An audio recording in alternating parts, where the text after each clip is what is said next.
Father Gabriel Montoya had been a priest long enough to know the weight of expectation that comes with a collar. He had been raised in a parish where the Virgin Mary's image hung in almost every home, where neighbors left fresh flowers at her feet after storms, where whispered prayers to La Virgen were part of a child's lullaby.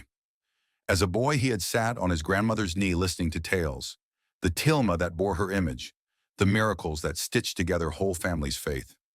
Those stories comforted him then in the same way they comforted everyone else in his town, until they did not. Over the years, something inside Gabriel had shifted. Questions that had been easy to ignore began to press. Why do the good suffer? Why do prayers sometimes go unanswered? Why did ritual seem to soothe people more than it changed the real injustices they faced? He loved the scriptures, but he began to hate what he saw as superstition dressed up as holiness. He did not renounce God, but he learned to mistrust the ways people often sought him. As a young priest, he tried to bridge the gap. He preached scripture with energy. He organized food drives and youth catechism.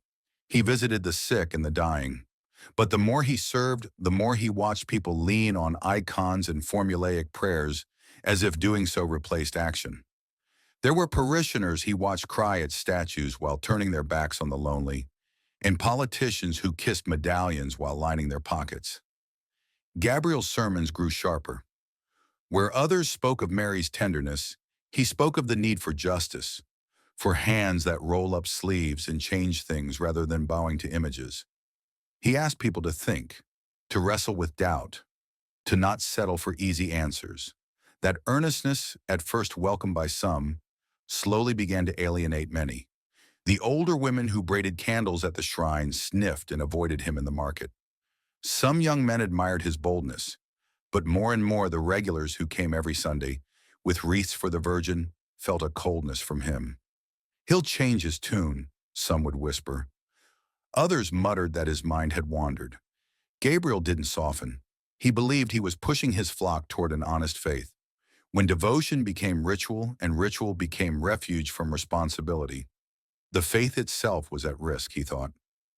Every year on December 12th, the feast of Our Lady of Guadalupe turned the town into a river of candles. The procession was its heartbeat, tambourines and guitars, mariachi voice cracking the night air, and the statue of the Virgin led slowly through streets packed with people, roses pinned to shirts, children asleep on grandmothers' laps. That tradition had borne the town through droughts, births, funerals, and harvests. Gabriel understood the comfort it gave, but to him it was also a place where pain could be left unattended. When piety replaced justice, he believed, the church failed its core mission. That year, wounded by months of watching ritual replace response, Gabriel did something he would later describe as an act of desperate honesty, and others call a scandal. During the procession, with the statue carried past the church steps and the congregation singing, he stepped forward. He felt all the weight of headlines, complaints, and petitions he had filed that seemed to vanish the moment they reached the altar. The world felt unbearably unjust that day. Without thinking of the spectacle or the faces that would twist at the sight, Gabriel spat at the feet of the statue. The crowd's song faltered into a gasp. Mothers clutched their children. Old men sputtered anger. For Gabriel, the motion was raw, an eruption of all the bitterness he'd swallowed. He had intended shock, a way to snap people out of complacency. The outrage was immediate. The bishop demanded an explanation, and the diocese received a flood of letters. Friends he thought indestructible recoiled. People who had once lent him casseroles during hospital visits now spoke of lost faith and utter disrespect. Gabriel did not apologize at first. He felt justified. He believed scandal could sometimes serve to crack open the armor of collective denial. But the community was wounded, and their pain landed on him like a stone. The weight of that stone would press on him in a way no critique could. That night, after the town had scattered and the candles were put out, Gabriel lay awake in the quiet of the rectory. Rain began to drum on the roof, small at first, then a downpour that rattled the shutters like 100 small hands on prayer beads. The air smelled of wet earth and incense. He thought he could process the anger, the letters, the calls. But then the pain came, sharp and sudden in his chest. He tried to stand, and the world lurched. He reached for the table and tasted metal. The next thing he knew, the floor rose to meet him, and his sight tunneled to black. In the hospital, they would later tell his sister that he had no pulse for 3 minutes. The monitors had gone flat. His breath was still. Eyes above the bed moved in practiced motion. Compressions, epinephrine, defibrillator shocks. They pushed against a body that would not respond. And while their hands acted, Gabriel's consciousness peeled free of the narrow prison of ribs and skin and drifted into a space that had no edges. People speak of near-death experiences in cramped phrases: white light, a tunnel, a presence. But the truth is harder to name. For Gabriel, what awaited him was not abstract. It was a presence thick with history and mercy. It was an air that tasted like bread and rain and the whispered prayers of 1,000 nights. There, in a place that smelled faintly of rose water and old wood, she stood, the woman the people called the Virgin. Not carved stone, not painted canvas, not the icon pinned to wallets. She was a presence alive with grief and gentleness. Her face bore the lines of every mother's worry. Her hands held the shape of countless embraces. She looked at him without accusation, but with a sorrow so full it felt like a physical weight. And then, like weather breaking, visions poured through him, not as cinematic reels, but as intimate flashes that landed like stones into a pond, each ripple widening his heart. He saw the faces of the old women who braided candles, one who had lost her son to a mine collapse, another who had fed neighbors from a pot when the harvest failed. He saw men who had cried in the confessional for men they could not help, and children who had learned to pray because their parents had nothing else to give. He saw the small miracles that never made the papers: a hand that had been steadied, a neighbor who lent a roof, a dog that would not leave a boy's bedside. He saw them all like threads, and in the weave was a pattern. People clinging to mercy because the rest of the world did not always offer it. In the vision, she did not rail at him. She did not list his sins. She simply offered what she had always offered: presence. She lifted her hand not to strike but to show him. You had spat on an image, and yet those images had served as anchors for people without anchors. The grief in her eyes spoke of a people who endured and loved despite brokenness. The shock that ran through Gabriel felt like shame at first. Then slowly, a kind of heartbreak so enormous that it cracked open the things he had used to protect himself. When he came back, gasping and coughing and sticky with sweat in the sterile white light of an ER, doctors and nurses surrounded him like angels of a different sort. Machines beeped. Questions flew. He could not easily explain the scent of roses or the hush of a million whispered prayers. He tried to tell them about the woman and her sorrow, and the faces and the feeling like a tide, but his words fell into the confusion of clinical sentences. He did not at first tell them about the tenderness that on some level had felt like forgiveness. In the immediate hours, he simply lay stunned, aware that something had happened that had nothing to do with what he had believed possible. The days that followed were quieter than the accident itself. The town had watched his collapse on the steps of the sacristy, had seen ambulances and paramedics, and later heard the rumor that the priest had been dead for minutes. Where gossip had once been angry, it softened into prayer. People who had written him angry notes now lit candles in his name. He, for his part, could not return to a life of rhetorical knives.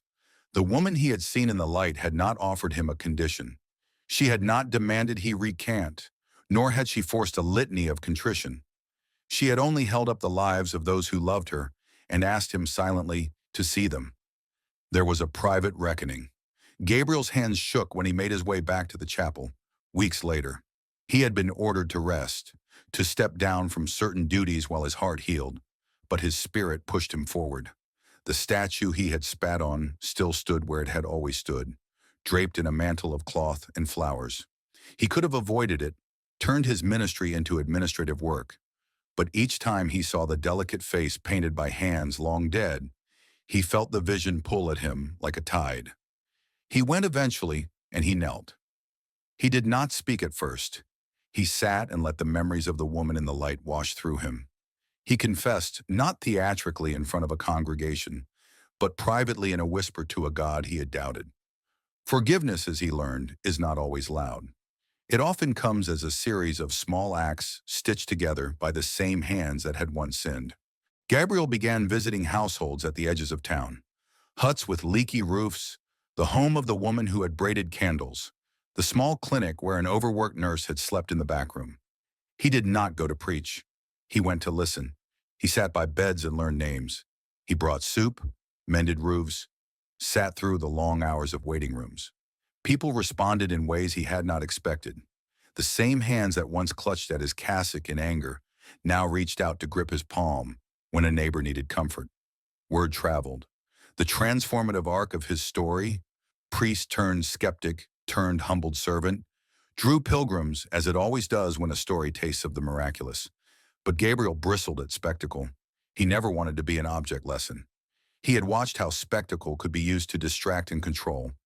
When strangers came to sniff at his wound like vultures, he withdrew to the most ordinary parts of ministry, helping the elderly cross the street, teaching a child to read who had never been to a school, listening to the long litany of a farmer's day. Those acts, mundane and patient, became his liturgy, but miracles, even the small ones, have a way of drawing attention.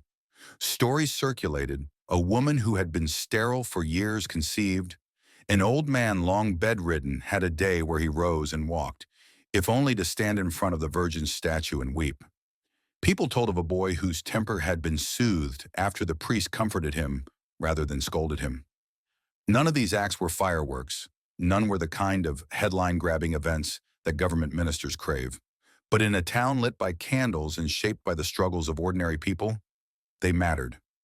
Each one stitched another layer of trust into a community that had been frayed. In time, Gabriel's sermons changed. The fire that had once scorched now warmed. He still spoke truth boldly, about injustice, about arms that must be rolled up and hands that must be used. But he no longer used scorn as an instrument. He learned to speak of Mary's tenderness not as an idol, but as a metaphor made real in acts of mercy. He told the children about the roses in the tilma and the way those small miracles pointed to a larger truth. Human beings, in their great weakness, often find ways to be channels of compassion. The Virgin's care to him now was not an easy answer, but an invitation to begin again. Not everything healed. Rebuilding trust takes time, and some parishioners never forgave the public sacrilege. There were letters still in the dim corners of the rectory drawer expressing bitterness. A few families left the church in anger. Gabriel did not pretend he could reverse the past in a single season, but for many what followed was a slow, surprising return.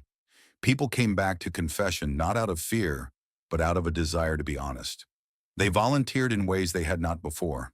They brought soup to neighbors, repaired roofs, sat with those who had no one. The ritual retained its place: candles in the night, processions in December. But it began to be animated by deeds. Gabriel's life, in the end, was neither a tidy conversion story nor a miraculous movie script. It was a messy, slow, stubborn reformation of a heart that had once been closed. He learned that miracles rarely arrive in a single cinematic moment and then vanish. They often arrive as a long, patient work, a vision that breaks open a stubborn place, and then decades of ordinary acts that bring the vision into flesh. In the small cemetery behind the church lay a stone with his name.